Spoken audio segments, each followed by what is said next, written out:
मैंने एक शादीशुदा शख्स से पूछा कि आप शादी से पहले क्या करते थे। इसने एक ठंडी आह भर के जवाब दिया, जो दिल करता था मैं करता था।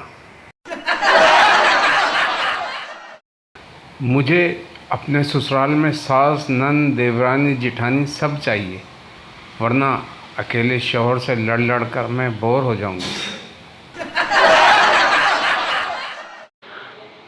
अगर रोज़ेदार के सामने खाना पीना गुनाह है, तो फिर कंवारों के सामने बीवी लेकर घूमने वाला तो गलत है ना।